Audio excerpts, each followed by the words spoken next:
Reka mbifurize rero umugoroba mwiza, mbifurize umugoroba w'umugisha, muryango mugari bakunzi bacu tubana umunsi ku munsi. Nizere neza ko Uwiteka Imana akomeje kubahereza umugisha rwose, kandi Uwiteka Imana akomeje kuba mu ruhande rwanyu. Inyeshyamba za M23 zitaye mu mugozi. Inyeshyamba za M23 kabisa zitaye mu mugozi ukomeye cyane nyuma yuko barashe umufaransa Karina Buisete, bakamurasira muri uyu mujyi wa Goma bakoresheje drone, bakabihengekera ku ngabo za guverinoma ya Kinshasa zirwanira mu kirere. Turaje byose tubirebeho, ni nako kandi ahangaha muri teritwari ya Walikale Mokabyaramwe urugamba rwahinanye kabisa. Aha hantu rero ibintu byahabereye ntabwo bisanzwe, turaje nabyo tubyinjiremo. Ni ku muhanda wa Kazinga, nimba ari Kazinga nimba ari ki, habereye imirwano ikomeye cyane hagati ya AFC M23 n'ingabo za Repubulika Iharanira Demokarasi ya Kongo. Nabyo turagenda tubirebaho. Mujyi wa Goma ukomeje kuba akavuyo n'ibindi byinshi bitandukanye, ariko byanze bikunze urajya mu maboko y'ingabo za Repubulika Iharanira Demokarasi ya Kongo. Kanda subscribe, share, comment, like, kandi no kukazugira dukomeze kugenda tubana 5 nguhereje n'ikaze rero ku buryo burambuye. Reka twite twinjira indani mu makuru yacu. Umujyi wa Goma urimo akavuyo gakomeye, urimo ubwoba budasanzwe. Inyeshyamba za M23 zatitiye. Mu by'ukuri reka buriya nze nkubwire ikintu kimwe, hari igihe umuntu akora ibintu ariko akabanza akabyibeshyaho. M23 yiyibagije ko ubungubu guverinoma ya Kinshasa ibyo ikora byose abasirikare cyangwa leta zunze ubumwe za Amerika n'ibihugu byo ku mugabane w'Uburayi biba bibizi, kuko ubu nta kagozi gakubiranije. Kurasa uyu Mufaransakazi wari umaze kwegeranya ibintu byose urumva bibaho birimo ubwicanyi n'ubugizi bwa nabi bw'inyeshyamba za M23, bakavuga bati turamurasa tubishinze igisirikare cya guverinoma ya Kinshasa. Makosa akomeye cyane. Aha birengagije ko indege z'igisirikare za guverinoma ya Kinshasa uko ziyoborwa harimo uruhare rw'abo banyaburayi n'abanyamerika, kuko ababiligi bari hariya, abanyayisirayeli bari hariya, abanyamerika bari hariya, ndetse n'abafaransa bari hariya.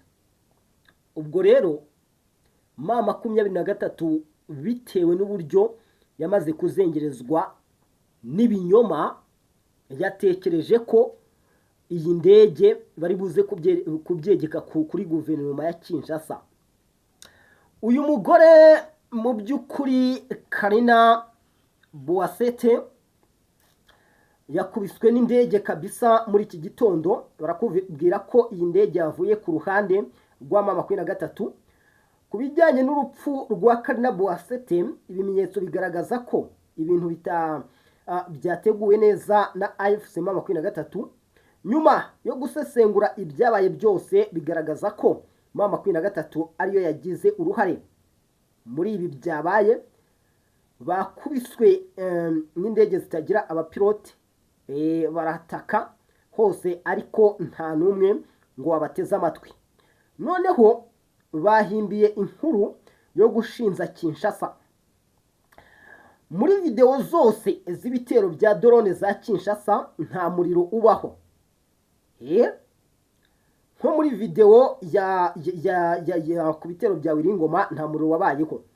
Reba izasohotse na Wiringoma cyangwa iza Mushaki uzabona itandukaniro. Bananiwe mu butumwa bwabo, bishe umugore w'umufaransa wakoreraga UNICEF, none ubu bari kugerageza gushinza Kinshasa. Ariko ikibazo ni kimwe kiracyari, ninde wungukira muri iki cyaha? Ni Bisimwa, ni Nanga, ni Manziwiri? Umukino wabo uzarangira gute? igisirikare cy'inyeshyamba z'ama 23 kimaze gukora amahano mu mujyi wa Goma, bagerageje mu by'ukuri gushinza guverinoma ya Kinshasa, ariko hari ikintu birengagije, nibyo ndimo ngenda nkubwira. Urumva Ubufaransa n'ubundi burimo buratanga imyitozo ku ngabo za FARDC, urumva ntibakwiteranya. Kandi ubutasi bwose bw'igisirikare cya Repubulika Iharanira Demokarasi ya Kongo bukorwa na Amerika. Aha niho nababwiye ngo rero mu by'ukuri inyeshyamba z'ama 23 zirangije, zisoje, ntacyo zasize. Mu by'ukuri uwishe ntabwo aririrwa. Nimba ama 23 uyu mwaka ari kuzaresista ikawumara ku butaka bwa Repubulika Iharanira Demokarasi ya Kongo, iki kintu bakoze cyo kwica umukozi wa UNICEF ukomoka mu Bufaransa, nukuri kw'Imana ntabwo ndi kukubeshya. Ibi ngibi biraza ukuntu abazungu bahereza agaciro abantu babo. Ndakubwije ukuri ko ibi bintu bakoze birabakoraho kandi birakorera ishyano. Bagerageje kuvuga ngo iyi ndege bayimanuye bashaka kurasa Makenga, bayimanuye bashaka kurasa Bisimwa, bayimanuye bashaka kurasa Nanga, bayimanuye bashaka kurasa Joseph Kabila, ariko ntibifatika, ntabwo bifatika. Iki kintu ma 23 yakibeshyeho kuri rwa rwego ruteye ubwoba. Uyu mugore rero urupfu rwe rukaba rwazanye n'abandi batatu. Mu by'ukuri bakanakubwira ko ahantu uyu mugore yabaga harinzwe ku buryo bukomeye, ku buryo buhambaye mu by'ukuri. Kandi umujyi wa Goma ubu ngubu uracyagenzurwa n'inyeshyamba z'ama 23. Kuri iki cyaha bakoze, n'ibi bintu bakoze ngo ni majabu atabaho, ni ukwirangiza muri rusange. Hari uburyo hakorwaga ama operation n'ibindi bitandukanye, ariko iki bakoze ni majabu mu by'ukuri. Ni inyeshyamba z'ama 23 zikoze iki kintu nyuma yuko ubabonaga ko n'ubundi bugarijwe ku mujyi wa Goma, kuko ingabo za guverinoma ya Kinshasa uyu mujyi ziracyawugose, n'ubundi ntabwo byatumye batakomeza kugota. Ikintu cyanyeretse kw'indege ari inyeshyamba z'ama 23, kuko ndakurikirana cyane ibintu byo ku butaka bwa Repubulika Iharanira Demokarasi ya Kongo. Buri munota ibinyamakuru biba byandika, buri segonda biba bishyiraho. Umugabo witwa Steven Wembi, umwe mu banyamakuru bakorana n'inyeshyamba z'ama 23 n'ibindi banyamakuru ntagarutseho, yabanje kuvuga ngo uwitwa Pascal w'Umubirigi ngo arapfuye, ngo guverinoma ya Kinshasa iramurashe. Nabivuze mu makuru ya mu gitondo. Ariko ibyo byose kwari ukugerageza kwita bayobya uburari, nawe ntabwo yarazi ibyabaye, kuko simpamya ko operation military operation z'ama 23 azimenye 100%. Ahubwo bamuhereza ibyo agomba gutangaza, bakamubwira n'ibyo agomba kuvuga. Mu by'ukuri twibazaga ngo harimo ikibazo cy'inzara mu nyeshyamba z'ama 23, harimo ibibazo byo kutumvikana, harimo ubugambanyi, harimo n'ibindi byinshi. Ubu ma 23 irimo irapfundikanya nk'ibintu nk'igihumbi nka 500 kugira ngo ishakwe uwo yegekaho intsinzwi ziri kuyibaho. Mu by'ukuri nibyo irimo ishaka, ariko ndatekereza kurasa Umufaransa-kazi n'izina ry'Imana M23 yakoze amahano, kandi ibi ngibi ntaho iri bubikikire. Reka nkubwize ukuri, ma 23 ibintu ntaho iri bubikikire, kuko ndatekereza bwa mbere yatakwa mu mujyi wa Goma ati ibi ngibi ni imyitozo turimo. Haciyemo umunsi ngo ni ugusubiranamo kwabo, haciyemo umunsi FARDC iratangaza ati twebwe turi hano mu nkengero z'umujyi wa Goma, ariko dufite uburyo turi kurwana muri uru rugamba n'uburyo twaruteguye. Nibyo nababwiye ati umugabo witwa Antoine Félix Tshisekedi Tshilombo ntabwo ma 23 kwigira yishobora. Reka tureke n'iby'amafaranga, wenda n'ibyo gutanga mu beya gaciro, ariko urebye na critical thinking, urebye na mind y'umugabo witwa Tshisekedi, kuko ubu niwe nifatira nk'umuntu uyoboye uru rugamba, kuko niwe riri ku mutwe. Ibyagiye bikosoka byose niwe wagiye ubikosora. Iby'abasirikare bose bakoranaga na Joseph Kabila byakosowe na Tshisekedi ku mutwe we. Hari abamufashije, yego yatumaga bakagenda bakamutumikira neza, ariko nidufata uyoboye uru rugamba ariwe Antoine Félix Tshisekedi Tshilombo ku ruhande rwa leta, tugafata na General Sultan Emmanuel Makenga we ari n'umusirikare, mu by'ukuri tureba mind ukayita uyibura neza cyane, ukahita uyibura. Gukora iki kintu nk'iki ngiki kuvuga ngo reka dukore iki, gusa birumvikana uyu wari umugore wagombaga noneho gusandaza ibintu byose by'inyeshyamba za M23 akabishyira ku karubanda, noneho nta na kimwe yari gusiga, kuko yari amaze iminsi mu bushakashatsi. Nubwo ari umukozi wa UNICEF, ariko yari amaze iminsi mu bushakashatsi azenguruka za Bukavu, azenguruka za Uvira, za Masisi yagezeyo, za Uvira yagezeyo, yari afite buri kimwe cyose ari buze kwita kubita hasi. Noneho inyeshyamba za M23 zikavuga ati ibyacu birarangiye. Barakubwira ko uyu mugore Madamu Karine Boisset yarimo akora ubushakashatsi ku byaha byakozwe n'ingabo za AFC M23 kuva yafata umujyi wa Goma. Yari amaze kubona ibimenyetso bihagije by'ibyaha byakorewe abasivile ku butaka bwa Kongo. Bivugwa ko izi nyeshyamba zatangije inzego zabwo z'ubutasi, maze basanga nyine inzego z'ubutasi rusanga rufite ibimenyetso bifatika ku by'ubugome bwakozwe n'izi nyeshyamba. Na mbere yuko yicwa bivugwa ko yasuwe na Colonel Nanga. Nyuma muri iryo joro bivugwa ko ikimenyetso cyavuye mu by'ukuri muri izi nyeshyamba za M23 ari ya Igoma cyo gukomeza gukuraho uyu murwanyi w'ubugira neza mu gihe kimushyira mu bwicanyi ku ngabo za Repubulika Iharanira Demokarasi ya Kongo. Bakavuga ati tuzabibegekaho. Turamagana cyane ibi bikorwa by'ubwicanyi byibasiwe, kandi turasaba iperereza rikomeye kugira ngo hamenyekane ababigizemo uruhare. Hano bahise babutaginga Emmanuel Macron, perezida w'igihugu cy'Ubufaransa. Bavuga ati dore umuturage wawe inyeshyamba ziramuhitanye. Mu by'ukuri hari igihe utekereza gukora ikintu no kuburizamo ikintu, ariko muri rusange ukaba urirangije neza burundu, nta kindi wakongeraho, nta bundi busobanuro. Ahangaha nta kintu inyeshyamba za M23 zibuze gusobanura. Nanga n'icyo ari busobanure, Bisimwa n'icyo ari busobanure, Makenga nimba kiriho cyangwa atakiriho ntawe ubizi. Niki yasobanura ahangaha? Lawrence Kanyuka uvugira M23, niki uri buvuge kuri uyu mugore w'umufaransa koko? Oscar Barinda mbona wowe banafashe bagahohotera no kuvuga imbere y'itangazamakuru bigoranye. Niki uri buze gusobanura kuri uyu mugore w'umufaransa ko mutumye imiryango mpuzamahanga, noneho raporo iri buze kubatangira ko yagiye bashinza kwita abakongomani bene wanyu, none mukaba mugeze ku mugore w'umunyamahanga? Biragenda gute?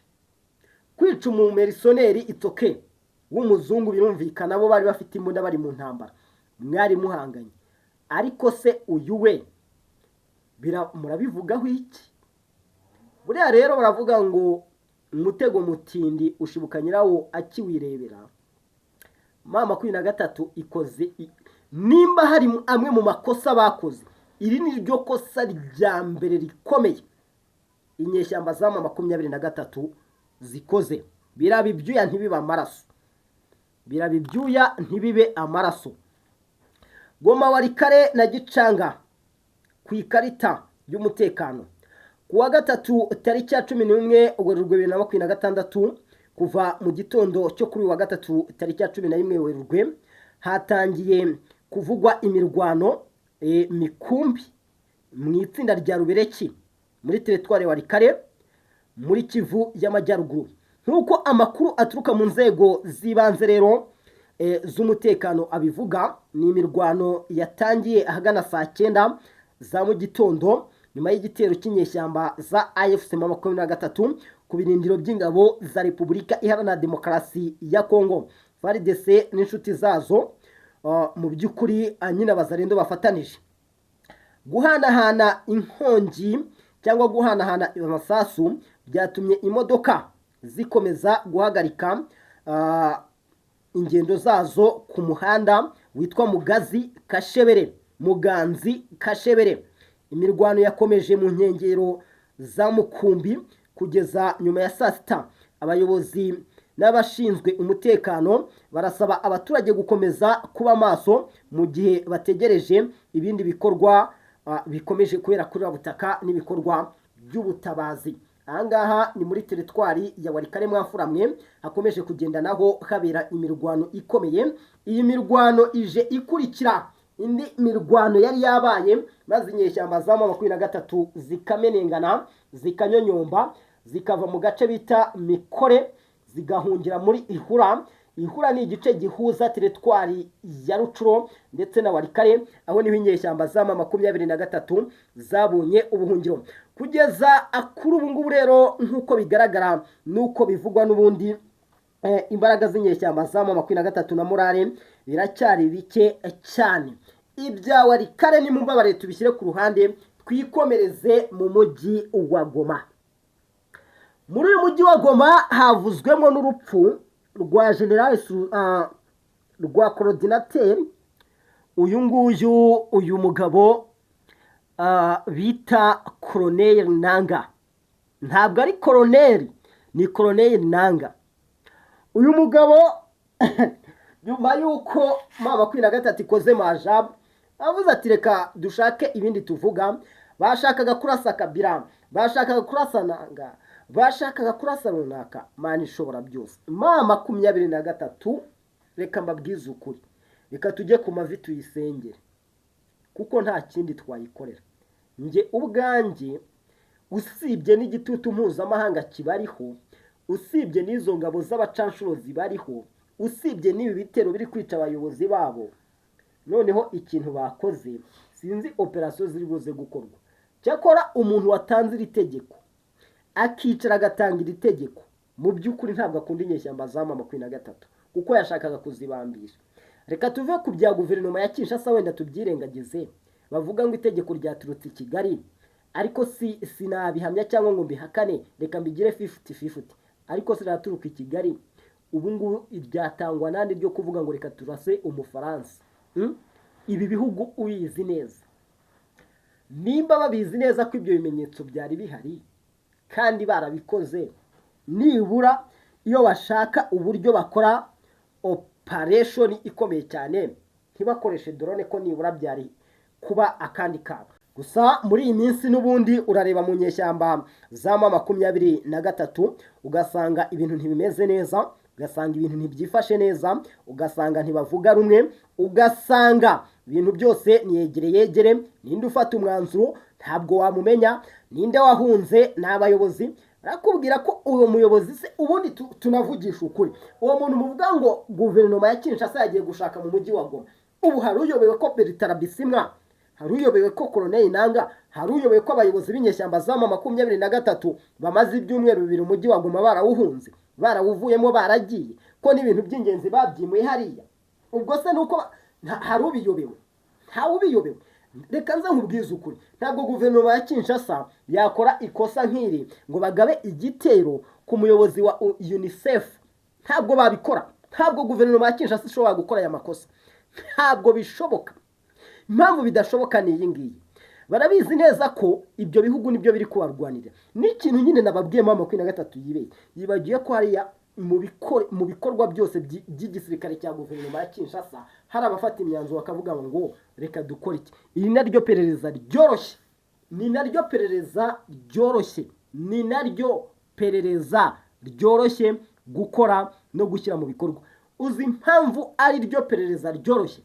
Ni ukuri kose kugira ngo FARDC igabe igitero hari andi mategeko asabwa, kuko ntabwo abakakanya aribo biga urugamba. Ntabwo FARDC ari ihagurutsa ziriya drone, hari abashinzwe gukoresha ariya madrone. Dear friend, tureke kwirirwa tubica kuru. Uru ni urubanza rworoshye kwica, kuko simpamanya ko mana yanjye iby'uyu mugore byandenze. Ntabwo yapfuye wenyine, hari n'abandi batandukanye bageze kuri 3 bivugwa ko bapfire nabo muri iki gitero. ariko ma 23 yakoze majambo mu by'ukuri. Iyi ni inkuru mbi cyane ku nyeshyamba za ma 23. Reka mbashimire, turagenda dusubira mu makuru.